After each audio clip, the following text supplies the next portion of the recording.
Welcome to Social post. నేను Nihal. So ఈరోజు market కనుక మనం చూస్తున్నట్టయితే కొంచెం నెగిటివ్గా కనిపిస్తుంది. సో ఐటీ కొంచెం పాజిటివ్గా కనిపిస్తుంది. దీని గురించి మాట్లాడడానికి certified financial planner Anil Kumar Bachchu గారు ఉన్నారు. సార్తో మనం మాట్లాడదాం. Hello sir, welcome to Social Post. Thank you Nihal, thank you. Sir, ఈరోజు మార్కెట్ కనుక చూసినట్లయితే నాకేమనిపించింది అంటే కొంచెం నెగిటివ్గా కనిపించింది. వేరే ఐటీ కనుక చూసినట్లయితే కొంచెం పాజిటివ్గా కనిపించింది. సో మీకు ఎలా అనిపించింది సార్ మార్కెట్? ఇవాళ మోరార్లెస్ మార్కెట్స్ కొంచెం డౌన్ ఉన్నాయి. బట్ ఆన్ ద హోల్ చూసుకుంటే, బిగ్ పిక్చర్ చూసుకుంటే మాత్రం డిరెక్షన్ లేని మార్కెట్ అనమాట. సో ఫ్యూ డేస్ నుంచి అదే చూస్తున్నాము. ఎటువంటి క్లియర్ డిరెక్షన్ దొరకట్లేదు మార్కెట్కి. 25,800 రేంజ్లోనే అదే రేంజ్లోనే అటు ఇటు వెళ్తూ ఉంది. ఇవాళ కూడా హ్యూజ్ పెద్ద చేంజెస్ సోఫార్ అయితే ఏమీ లేవు. జస్ట్ 0.12% డౌన్ ఉంది మార్కెట్. ఇప్పటికి కూడా ఆన్ 17th డిసెంబర్ కూడా తీసుకున్నా కానీ. సో ఇక్కడ ఏంటంటే అటు నిఫ్టీ కానీ అటు సెన్సెక్స్ కూడా 84,500 రేంజ్లో, అదే రేంజ్లో. ఒకటి ఏంటంటే మాత్రం నిఫ్టీ బ్యాంక్ మాత్రం బాగా కంటిన్యూస్గా పర్ఫామ్ చేస్తుంది. అదే రేంజ్లో చూసుకుంటే ఇవాళ పిఎస్యూ బ్యాంక్స్ కూడా సైక్లికల్స్ నేచర్ ఉన్న స్టాక్స్, బట్ ఇవాళ బాగా పర్ఫామ్ చేశాయి. అండ్ ఇక్కడ కనబడుతుంది ఏంటంటే 25,750, 700 అనేది కింద సపోర్ట్ లాగా కనబడుతుంది, స్ట్రాంగ్ సపోర్ట్ కనబడుతుంది. యూజువల్లీ ఏంటంటే మార్కెట్స్ ఒక పెద్ద డిసైసివ్ మూవ్ టువర్డ్స్ అప్ వెళ్ళేప్పుడు ఇట్లాంటి స్మాల్ జోన్లో ప్లే అవుతూ ఉంటాయి.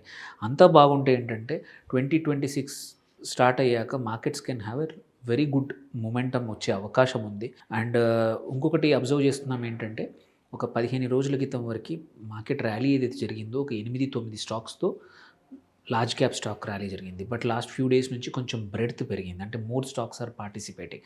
This is a typical move అనమాట. హిస్టారికలీ చూసుకుంటే ఫస్ట్ కొన్ని స్టాక్స్తో మొమెంటం వస్తుంది, ఆ తర్వాత మోర్ స్టాక్స్ యాడ్ అవుతాయి. అండ్ ఈ కేసులో థ్యాంక్ఫుల్లీ ఏంటంటే మనము ఇదే మొమెంటం జరిగితే Q3లోకి తొందరలోనే Q3 results రాబోతాయి. Around Jan 10th 15th నుంచి Q3 రిజల్ట్స్ కూడా వస్తాయి, which are predicted to be good because GDP numbers were good.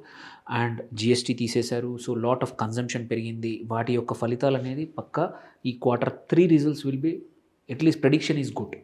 Okay, so ఈ మొమెంటము ప్లస్ ఆ గుడ్ కలిపితే వీ విల్ హ్యావ్ అనలిస్టుల ఎక్స్పెక్టేషన్. నా ఎక్స్పెక్టేషన్ కూడా ఏంటంటే January ending, February will be a wonderful time, markets will peak అనేది ఏదైతే prediction ఉండిందో. ఏప్రిల్ వరకు markets will probably touch 26,500, 27,000 Nifty touch అవ్వచ్చు అనే prediction can become true, provided దీంతోపాటు ఒక యూఎస్డి ఇండియాది ట్రేడ్ డీల్ కూడా అయిందంటే మాత్రం మనకి హ్యూజ్ స్కోప్ అయితే ఉంది. దానికి తోడు క్రూడ్ ఆయిల్ కూడా ప్రైజెస్ తగ్గాయి. యాక్చువల్లీ బెరెల్ కాస్ట్ 60కి బిలో ఉంది కాస్ట్.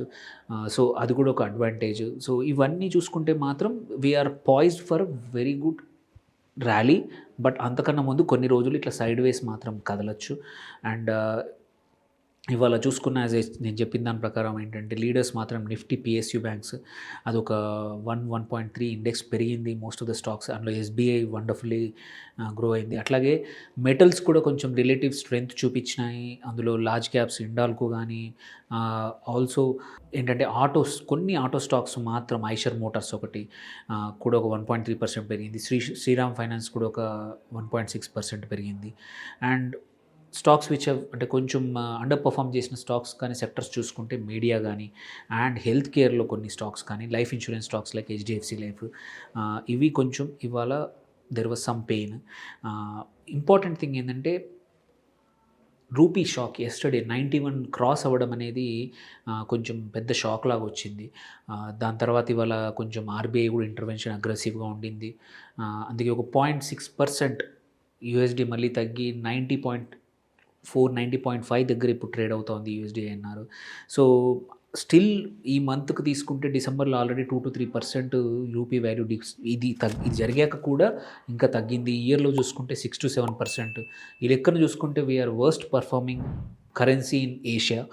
సో హోప్ఫుల్లీ ఈ నెక్స్ట్ 15-20 డేస్లో కొన్ని చేంజెస్తో మళ్ళీ కొంచెం రూపీ స్ట్రెంత్ అయ్యే అవకాశం ఉంది. బట్ ఆర్బీఐ మాత్రం అంటిల్ అన్లెస్ అవసరం ఉంటే అగ్రెసివ్గా ఇంటర్వెన్షన్ చేయదు అని మాత్రం క్లియర్గా చెప్తున్నారు.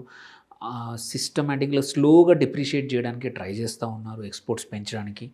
సో దో రూపీ అనేది ఇంకా లోస్ నుంచి కొంచెం పైకి వచ్చినా but still it is fragile. ఈ జస్ట్ 0.6-0.7% ఏదైతే ఉందో గెయిన్, అది సస్టైన్ అవుతుంది, రూపీ వాల్యూ మళ్ళీ స్ట్రెంత్ అవుతుందా అంటే నమ్మకం లేదు, ఇంకా స్టిల్ వీక్గానే ఉంది. సో అంటిల్ ఎఫ్ఐఐస్ ఫ్లోస్ డబ్బులు మళ్ళీ వాళ్ళు, ఎందుకంటే మనం చూసుకుంటే ఈ ఒక్క మంత్ కూడా నియర్లీ 25,000 కోట్లు ఎఫ్ఐఐస్ నెట్ సెల్లర్స్ డబ్బులు తీసుకెళ్ళిపోతున్నారు. Until they start bringing back the money ఇది ఇలాగే ఉండే అవకాశాలు ఉన్నాయి. బికాస్ గోల్డ్ మీద నుంచి కానీ అదర్ ఇంపోర్ట్స్ నుంచి డాలర్ డిమాండ్ ఇంకా అలాగే హెవీగా ఉందన్నమాట. ఓకే. సో డైరెక్షన్ తీసుకుంటే మాత్రం నెక్స్ట్ ఫ్యూ డేస్లో కాషియస్గా బుల్లిష్ అవకాశం, అంటే కొంచెం బుల్లిష్ నేచర్ ఉంది కొంచెము. సో బికాజ్ 800 దగ్గర స్ట్రాంగ్ సపోర్ట్ కనబడతా ఉంది, 25,800 దగ్గర. సో రెసిస్టెన్స్ 24,200 దగ్గర చూసాము, వెళ్ళినప్పుడల్లా మళ్ళీ కిందికి వస్తూ ఉంది, టచ్ చేస్తోంది, వస్తూ ఉంది. So but bank Nifty support చాలా స్ట్రాంగ్గా ఉంది, 58,800 నుంచి 58,600 మధ్యలో స్ట్రాంగ్ సపోర్ట్ ఉంది. So direction for this month, rest of the month చూసుకున్నా కానీ రూపీ కొంచెం స్టెబిలైజ్ అయ్యే అవకాశం ఉంది. కొంచెం గ్లోబల్ మ్యాక్రో ప్రొజెక్షన్స్ కానీ ఇవన్నీ చూసుకున్నా కొంచెం ఫేవరబుల్గానే ఉంది.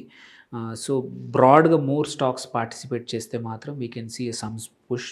అండ్ స్పెసిఫిక్ సెక్టర్స్ చూసుకుందాం ఇవాళ ఏం జరిగినాయి చూసుకుంటే, నిఫ్టీ బ్యాంక్ మోరల్లెస్ ఫ్లాట్గా కొంచెం క్లోజ్ అయింది. నిఫ్టీ ఐటీ మాత్రం ఒక 0.29%, ఎందుకంటే యూజువల్లీ రూపీ వాల్యూ తగ్గినప్పుడు దానికి బెటర్ బికాస్ కన్వర్షన్ ఎక్స్పోర్ట్స్ కాబట్టి, సర్వీసెస్ ఎక్స్పోర్ట్స్. నిఫ్టీ ఫార్మా కూడా కొంచెం పాజిటివ్ సైడ్ అయింది. దెన్ కమింగ్ టు సెక్టోరల్గా చూసుకుంటే, మనకి సెక్టోరల్గా చూసుకున్న PSU banks were the best ఇవాళ, 1.29% పెరిగాయి. అండ్ నిఫ్టీ ఐటీ నేను చెప్పినట్టు. వీక్ ఉన్న సెక్టర్ మాత్రం నిఫ్టీ మీడియా 1.7% డౌన్ అయింది. రియల్ ఎస్టేట్ కూడా నిఫ్టీ 0.84% అయింది. నిఫ్టీ ఫైనాన్షియల్ సర్వీసెస్ మాత్రం 0.49% డౌన్ అయ్యాయి. అండ్ మనము స్పెసిఫిక్ కొన్ని స్టాక్స్ చూసుకుంటే, లార్జ్ క్యాప్లో పిఎస్యు చెప్పినట్టే కెనరా బ్యాంక్ కానీ, Punjab National Bank, Hindustan Zinc, Shriram Finance and Bank of Baroda, ఈ మూడు కూడా 1.5% కన్నా ఎక్కువగా పెరిగాయి. అండ్ లూజర్స్ చూసుకుంటే లార్జ్ క్యాప్లో మ్యాక్స్ హెల్త్ కేర్, పాలీక్యాబ్ ఒకటి, GMR Airports and Hero MotoCorp ఇవాళ 2% కన్నా ఎక్కువగా డౌన్ అయ్యాయి. అండ్ మిడ్ క్యాప్ చూసుకుంటే, గెయినర్స్ చూసుకుంటే మీషో స్ట్రాంగ్ నంబర్స్ ప్రొజెక్షన్స్ వచ్చింది, స్ట్రాంగ్ అవకాశం ఉంది, అందుకే ఇవాళ 20% అప్పర్ సర్క్యూట్ హిట్ అయింది. వండర్ఫుల్ లిస్టింగ్ తర్వాత మంచి గెయిన్ అవుతూ ఉంది. అండ్ మహేంద్ర ఫైనాన్స్ కూడా 2.96%, బ్యాంక్ ఆఫ్ ఇండియా ఇంకొక పిఎస్యు స్టాక్, అట్లాగే APL Apollo tubes, Petronet LNG కూడా 1.5-2% మధ్యలో పెరిగాయి. మేజర్ లోస్ పిఎస్యూస్లో మాత్రం ఒక్క స్టాక్ ఇండియన్ ఓవర్సీస్ బ్యాంక్ మాత్రం 6.2% డౌన్ అయింది. Okay. Among PSUs that was the only one. Then fertiliser stock ఒకటి 3.89%, కొచ్చిన్ షిప్ యార్డ్ కూడా ఒక 4% డౌన్ అయింది, కాల్గేట్ పాల్మోలివ్ కూడా. సో ఇవి మేజర్ థింగ్స్ జరిగినవి. గోల్డ్ కూడా మోరార్లెస్ ఫ్లాట్గా ఉంది ఇవాళ, 135,000 దగ్గరనే రేంజ్ ఎంసీఎక్స్లో ట్రేడ్ అవుతూ ఉంది. సో ఆన్ ద హోల్ మార్కెట్లో ఫ్యూ థింగ్స్ మాత్రం ఏంటంటే మాత్రం ఇంకా నిఫ్టీ స్మాల్ క్యాప్ 17,000 దగ్గరే ఉంది. నిఫ్టీ మిడ్ క్యాప్ 100 కూడా ఇవాళ 0.5% డౌన్ ఉంది. This is big feature of this month. Okay.